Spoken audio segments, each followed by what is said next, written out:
Mike, I am struggling to figure out ideas of what to do in February. Do you know where I could find some tips or a guide or what I should be doing in this special month? Yes, I do know, and as a fringe benefit, you'll get to see me, too, and I'll get to see you, because it's a live CityCast taping.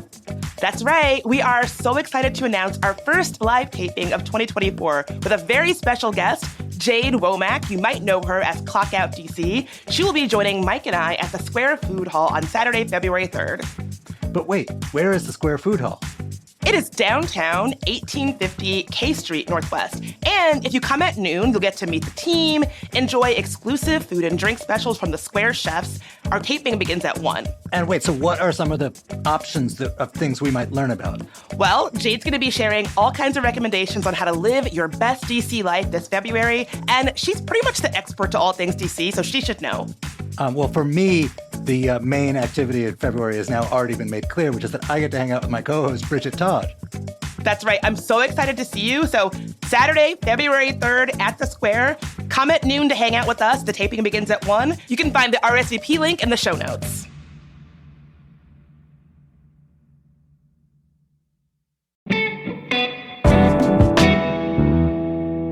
Today on CityCast DC, it's the season of the In and Out list. And our pal Jessica Sidman from Washingtonian is here to talk about her compilation on the DC food scene.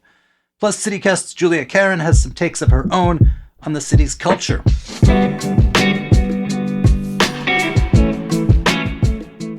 Today is Monday, January 8th. I'm Michael Schaefer, and here's what DC is talking about.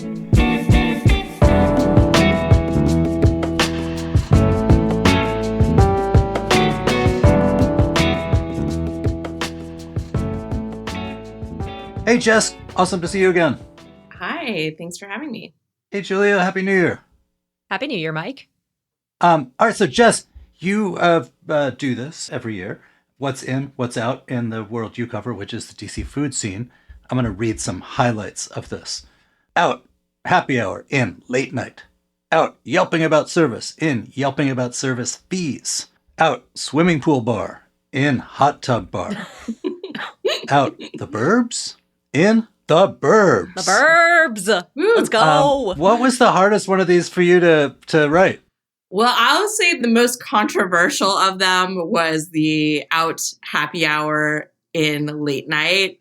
Can you explain terms for Yeah. someone who goes to bed early? Yeah. Okay. So I think obviously happy hour is just this sacred cultural institution in DC, right? But, the truth of the matter is everything has gotten so expensive and so many people are still working from home that I just don't think happy hour is what it used to be. It's harder to find amazing deals that you used to find everywhere. You really have to seek them out. And I just don't think it's quite as popular. So I kind of see happy hour on the decline in DC. Meanwhile, late night, pretty much disappeared completely during the pandemic, but it is making a comeback. I think it's on the upswing.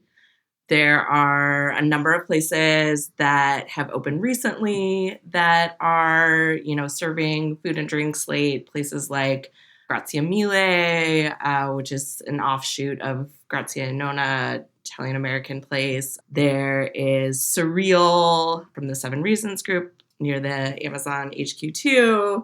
Treehouse, which is kind of a, clubby bar nightlife destination in Union Market area. And then, there are more also on the horizon that are going to open this year. So I see the energy going to late night and being sucked away from happy hour.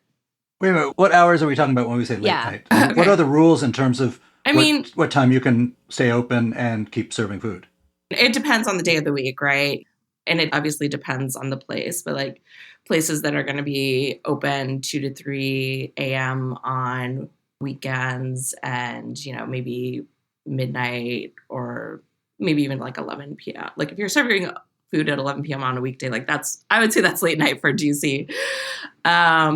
But, I think DC obviously has a reputation as a early to bed town. And slowly, I think we're starting to see a little bit later nights. I don't think they're quite like New York late nights, but late for DC. How about that? Fair enough. As a night owl, I appreciate this trend because, like, in college, I was one of those people that had late night at like midnight, 1 a.m. You go, you grab your personal pizza, and you go straight home. Do people agree with you on this? Do they think like late night is like in now? Well, I didn't explain any of them on the list, right? I think it's kind of fun to just like throw them out and then people debate them. So I think a lot of people were like, you hate happy hour. I don't hate happy hour. I love happy hour. Please, if you like happy hour, go to happy hour. But ever since Sidma had kids and moved to the suburbs. Right. But, like personally, I'm going to bed. I'm asleep by 11 p.m., like that trend's not for me. But, my job is talking to people in the industry, charting what's coming, what's happening. And I'm just seeing a lot more action in the late night space. Wait, so you had said one of the reasons the happy hour was declining was like people are working from home, but also things are so expensive. And happy hour obviously got its name because it was supposed to be a time when you got some bargains that you couldn't get later. Are there places that are giving you some sort of economic reason to eat late night? Yeah, I will say as part of this trend, I think late night happy hour is definitely going to be a thing. So the one I just saw literally yesterday was, I think Ted's Bulletin is doing a late night happy hour they just introduced. You will, happy hour is not disappearing. Okay, let's be real. But I think as that late night expands, definitely late night happy hour will be part of it. Here's another one that caught our attention, which is you write out 14th Street in Union Market District. Defend this. I was going to say. Yes. So, I've been writing about the restaurant scene for a long time. And for many of those years, 14th Street was just synonymous with DC's dining renaissance. And, the fact is a lot of the places that kind of built up that buzz initially have just disappeared. And instead, the rents are so high that the only businesses that can afford to go in there are, these big chains or these well-funded out-of-town groups. And I think it's kind of sucking away a little bit of that local character that it had initially. So 14th Street to me, obviously there's still a lot of great places to eat and drink, but it feels kind of stagnant to me. Whereas I said the Union Market District is in. I think if you just look at all the hottest openings that are coming in 2024, the highest concentration are going to be in that Union Market area. All these food halls have still been opening, but Union Market to me is still the best of all of them. And there's new stuff coming in there. There's just a lot of action still happening in Union Market. Like, here's what's interesting, though, that 14th Street is in walking distance of huge numbers of residential areas, which is like a good thing. If you're serving food, you'll have some amount of people who are just sort of lazily walking along and are going to go out to eat. Is there now enough critical mass of residents in walking distance of the restaurants around Union Market to make it worthwhile to open there? Or are the people who you'll encounter largely people who drove in or Ubered in or metroed in from someplace else? Yeah, I think it is becoming definitely a destination, but, it's close to the whole H Street neighborhood, Capitol Hill, NoMa. They built all these condo and apartment buildings there as well. So I think it does have that going for it. So one of the things that caught my eye in this list, out swimming pool bar, which I did not even know existed. Where is this swimming pool bar? And in hot tub bar? Please explain. I need to know what's going on here.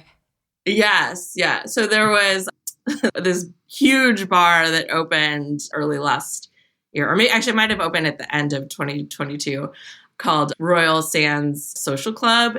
When you walk in, it looks like a swimming pool. Like it's got the blue tiles on the floor and you kind of go down these steps with the, pool rail, and it looks like you're in a pool, and there are palm trees and banquettes with, the beach umbrellas, and just very immersive, thematic swimming pool bar. The guy who one of the owners is originally from Florida, so I've had a kind of a funny headline of Florida man opens DC bar that looks like a swimming pool. So I think that was kind of an opening that got a lot of attention early last year.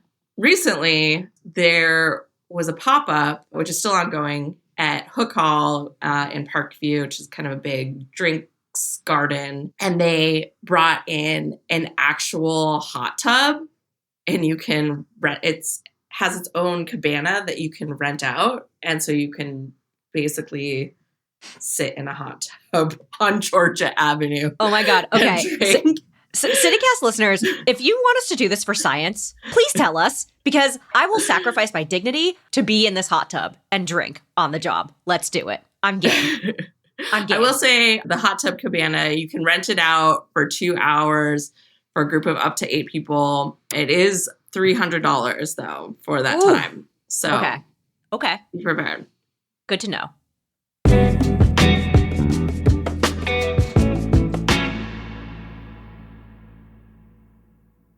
Let's be real. Lawsuits are not fun. But with Paulson & Nace, at least they're a little easier. Paulson & Nace is a DC law firm in every sense of the word. It was founded here in 1979. The two partners, Chris and Matt Nace, were both born here and are local leaders who care deeply about the DC community. Paulson & Nace handles medical malpractice, wrongful death, and other complex injury cases when someone has been hurt by the negligence of others. And they don't just settle every case. They'll go to court. They'll fight for you. Paulson & Nace has even been recognized as one of U.S. News' best law firms. So, if you have been hurt or have lost a loved one because of someone else's mistake or negligence, call Paulson & Nace for a no-obligation consultation. Visit www.paulsonandnace.com or call 202-463-1999.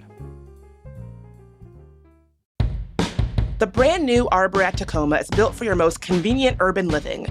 Whether you want to enjoy the vibrant Tacoma DC community or comfortably retreat into a sleek sanctuary all your own. The kitchens have striking dark navy and white cabinets, and throughout the home, there are wood floors and smart home technology. Some homes even have a private outdoor space. With a quick walk to the metro, you can easily head into downtown or stay close and enjoy the retail that's on site. Located at 218 Cedar Street Northwest, the Arbor Tacoma offers brand new 1- and 2-bedroom condos starting in the upper 300,000s. Visit thearborattacoma.com for more information. That's Tacoma with a K, so TheArborattacoma.com. You also wrote about the suburbs, which is sort of a perennial subject in DC dining conversation. About 80% of the region lives in the suburbs. It is where a lot of immigrants go directly and open places to eat. But it's also a place which has, always been considered by foodies like, it's not where the hottest stuff often has been. You said out the burbs with 2 question marks and in the burbs with 2 exclamation points. I don't know if this is connected to the boom at National Landing or is a broader thing, but can you explain this? Right. Yeah, I mean, obviously, if you've lived in DC at any point, you know the joke of like not wanting to cross the river. If you date someone across the river, that's like a long distance relationship. Exactly. I think there are a couple things happening. One, the business climate in DC is becoming very difficult for a lot of restaurant owners.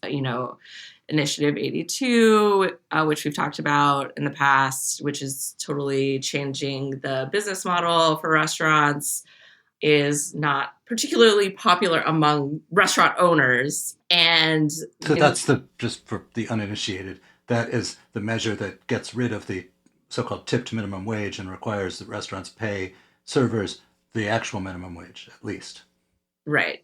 So I think you're seeing a lot of business owners looking to expand or open in the suburbs instead of in DC. There's also kind of more recently the whole crime angle. I mean, to be honest, that's something almost every restaurant owner brings up when I talk to them these days.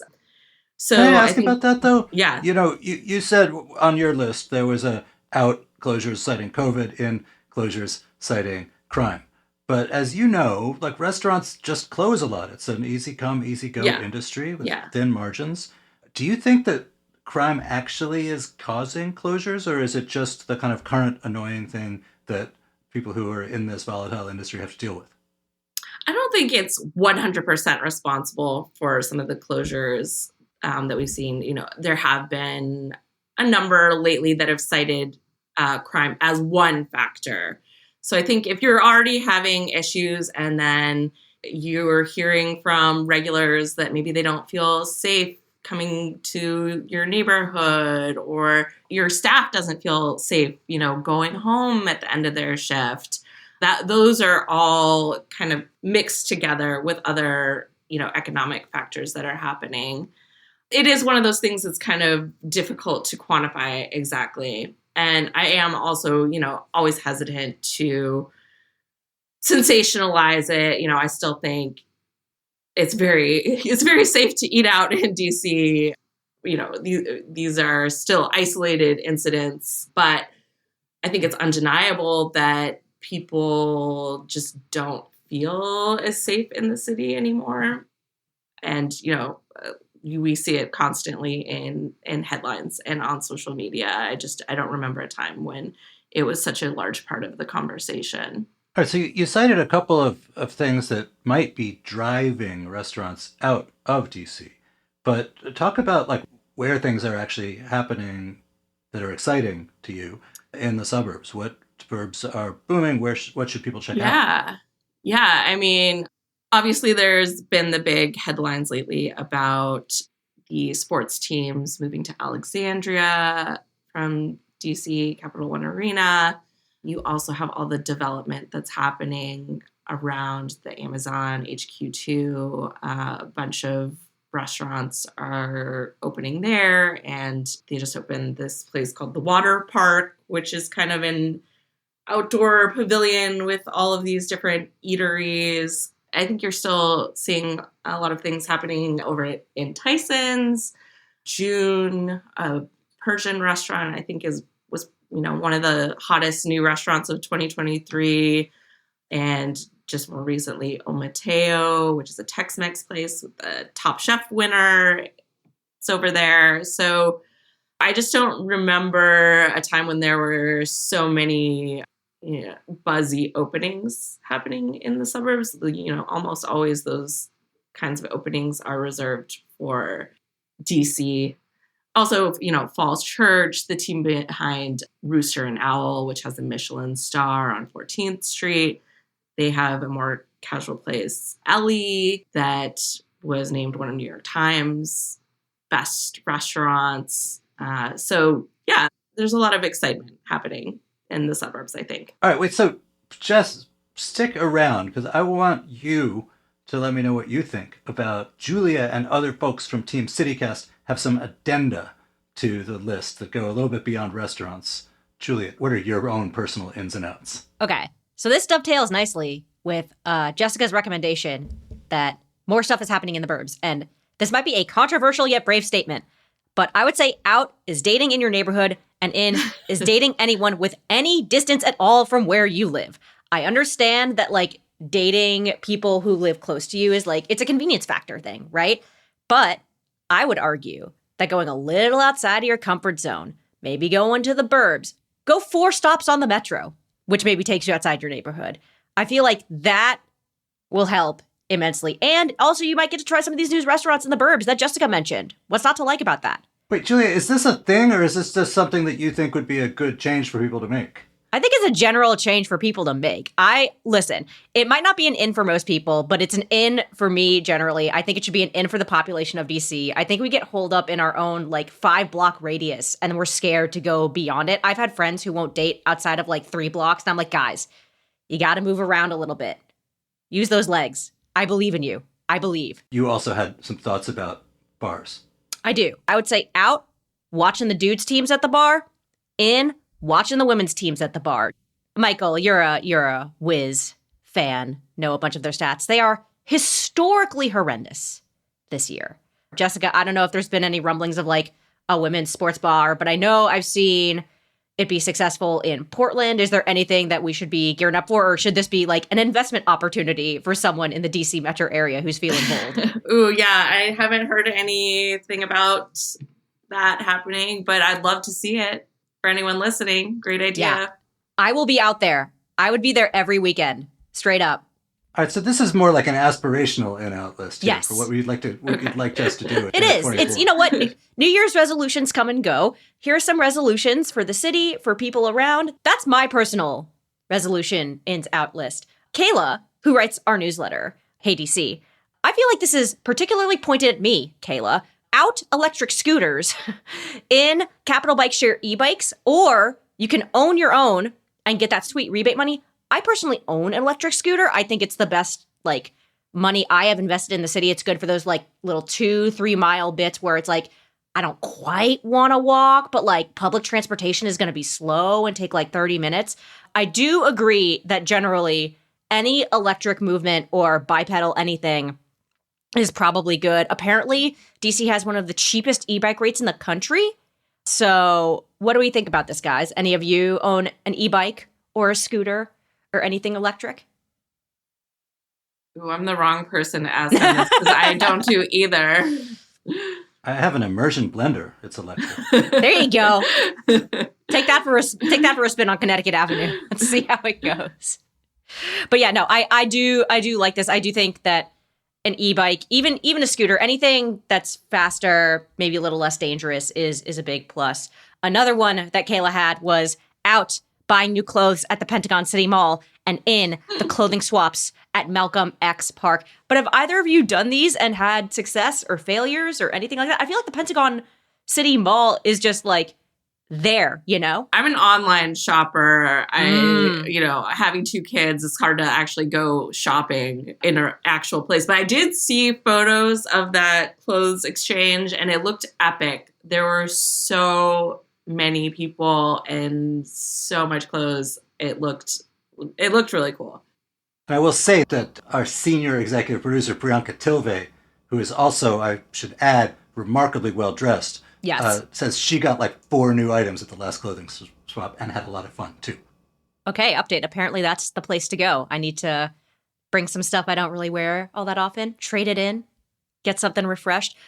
Priyanka also mentioned one that I would be a big fan of. She says out, movies at home, and in, movies at theaters. I do miss going to a theater and a big screen and having all that large Dolby Atmos sound just like surrounding you and seeing it in a theater with all these other people. What do you guys think? Obviously, we're in an age of streaming where everything's accessible with just like a click of a button. I haven't been to a movie theater in so long, literal years.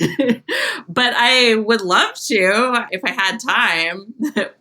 I mean, I think it's like the kind of fall and reassembly of nightlife is the sort of meta theme here. If the patterns of doing things like going to happy hour have been interrupted, obviously the pattern of going to movie theaters has been interrupted. But it's just as a like sort of anchor for a night of things, you know, being in your city, being with a community of people who are at least watching the same thing as you at the same time. I think that's something people really miss and are trying to reassemble it in some form. We're just not quite sure what the form's going to look like. Apparently it involves late night dining. Yeah. Yeah, no, I do think, a lot of the newer theaters are also bars, right? You can have a cocktail or even a meal at some of them while watching a movie. So, I think that they could take advantage of the nightlife trend. Wait, Jess, can I go back to your list for a second? Because there was a fun thing in there that I was baffled by part of it, which you wrote out thinking about the Roman Empire in thinking about Roman pastas. Did you spend significant amounts of time thinking about the Roman Empire? No, obviously that's just a guy thing, right? Yeah. But I didn't think about the Roman Empire once. You might be the only man who didn't think about the Roman Empire. No, but that one was a nod to a restaurant that's opening in Bethesda called Aventino from the people behind The Red Hen and All Purpose, and it's going to focus on Roman cuisine. Listen, any excuse to fill my body with cacio e pepe, I will find it. I'm a big fan of Roman pastas. I will spend significant time thinking about future Roman pastas. So I am excited. As a sophisticate who likes to eat, am I supposed to know the regional differences between my pastas? No, you don't have to know the difference. You just have to know whether it tastes good or not. But you said the inn is thinking about Roman pastas, so clearly not thinking about like Milanese or pastas or Neapolitan pastas. Right. Yeah. I mean, only because this particular restaurant is specifically focused on Roman cuisine, and I think it's going to be, again, another very popular restaurant of 2024 when it opens. So you don't have to think about the fact that it's specifically Roman. You could just think about the fact that it is Italian and hopefully delicious pasta. All right. Well, I'm looking forward to you taking me out there. 100%. Looking forward to it. Oh, awesome. Thanks for being here. And Julia, awesome to see you. Thanks, Mike. And that is all for today here on CityCast DC. If you enjoyed the show, tell someone about it, perhaps over a late night meal instead of a happy hour. We'll be back tomorrow morning with more news from around the city. Bye.